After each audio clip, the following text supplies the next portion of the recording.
So today marks 26 days until I move into my dream apartment. And it's a beautiful location. Actually, it's the only apartment that I've looked at, you know, in my whole apartment search, once I got to the point where I could actually get an apartment. But for the longest, I couldn't really qualify for my own place because I had bad credit. And coming from a place where credit isn't really a thing, yes, we have banks and yes, we could get loans back home in the Virgin Islands, but down there, pretty much cash is king. And I came to the States with the same mentality. And so for years and years and years, cash is king. Like I had a good credit score and everything. I had like a 625 when I first came to the States. Yeah, had credit cards and everything, but nobody really taught me the importance or the discipline, as it pertains to maintaining a healthy credit score. No, like in America, you don't have a good credit score, you can forget about the car, forget about the house, forget about the credit cards, you can't even get a place to live. And that's why I took the time to develop my free school community where I teach about credit funding and I actually specialize in travel too, by the way. But we'll get into that later. And so I know we were talking about my dream apartment, but let me show you guys where I live right now. And so this is pretty much where I live.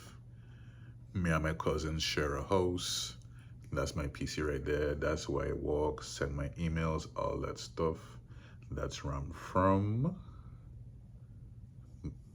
My clothes and my closet.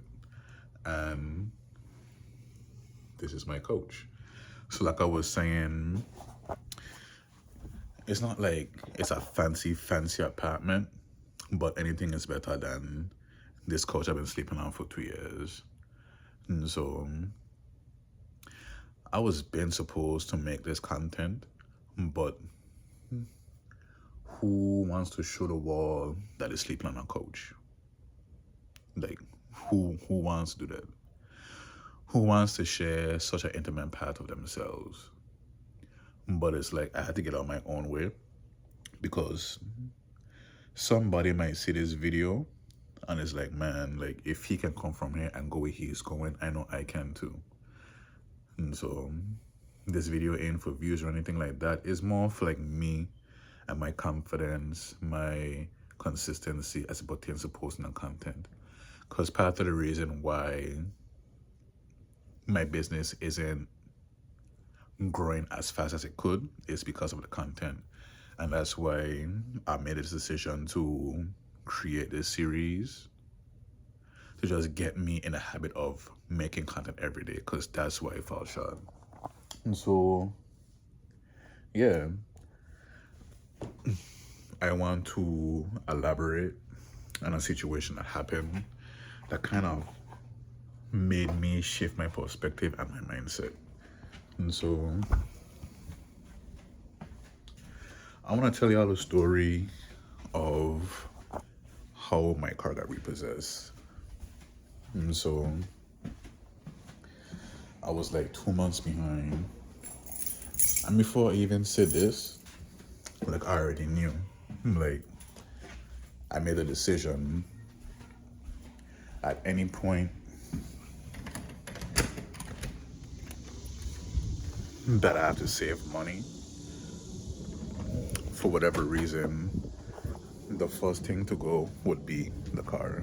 And so I was 2 months behind on payments and the car got took Thursday. So today is June the 17th. Today's a Tuesday. So Thursday the car got took. So pretty much Thursday morning I woke up like 6. Just going through my morning routine. Then I heard the garbage truck coming down the road. And so knowing that nobody really took the trash out, I took the trash out and I took the cans to the curb. So I'm taking the cans to the curb now, walking down the driveway, and I'm out of my peripheral vision on my right side. I don't see my car. But at this point, it hasn't registered in my brain yet that my car is gone.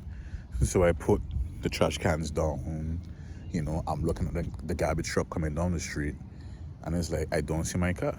But it wasn't until like 3 minutes later that it registered in my brain that my car was gone. Because I used to park my car right here. Is where I used to park my car. And it's like,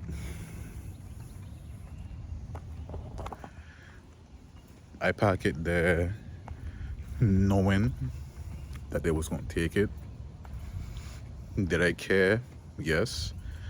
Because I need my car to get to work and do other things and stuff like that. Go to the gym. Did I want them to take it? Also, yes. The car was on its last legs. It was giving me problems and I never made the time to fix it. And so, yes, I wanted the car to go. But at the same time, and this is just for my own self-accountability, I honestly, in some ways, took it for granted. I'm not gonna lie to you. For one, I took it for granted. I should have took better care of the car, to be honest with you. And two, what I'll say is, this move, just thinking about the move, has been giving me a little bit of anxiety. Like, of course, I want my own space. I can't wait to get my own space. But it's like I've been living with my family for 2 years is not long. But I just got comfortable. And so in the 2 years, I've had my travel business with all the extra disposable income. I can travel wherever, whenever I want to. And so that's pretty much what I've been doing, just been traveling, helping other people travel. And now it's coming to this point. I guess it's just the extra responsibility, I guess. And it's like, you go through life and different things crush your confidence. And so for me, these flies, dude. So for me, the anxiety came from the not knowing how things are gonna work out. Because my last 2 apartments, I had to leave. I had to vacate because I couldn't afford to pay the rent. And I guess the devil kind of used that against me. Like, for example, I applied to a job at the end of May. They didn't call, like, I thought I wasn't gonna get a job, but they called me like 3 weeks ago, and I started last week. And so when I viewed the apartment, I could have moved in June, but I wasn't.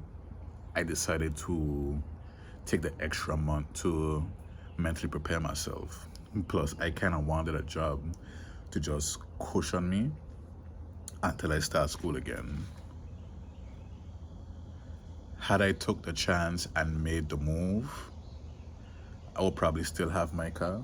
And again, it is what it is. What's gone is gone, but I'll probably still have my car. I would have my own space and I would have had the job, because I would have started the job literally 2 weeks after I got my apartment. And so something that I learned is that, because I believe in God and all of that, I believe that there's a lesson in everything that you go through. And so for me, I've noticed that something that brought me comfort with this move is knowing that I have the car, and worst case scenario, I can always Uber, DoorDash, Uber Eats, all of that stuff for extra money. Now that I don't have the car, that's, at this point at least, that's no longer an option. So what am I going to do? Are you going to freeze and stay where you are? Or are you going to Charlie Mike, continue on with the mission? That's our military term, by the way. I am a veteran too. Shout out to all the vets out there. I love y'all so much and I care about y'all. Just don't give up. And so something that I had to learn to do was to look past the problem.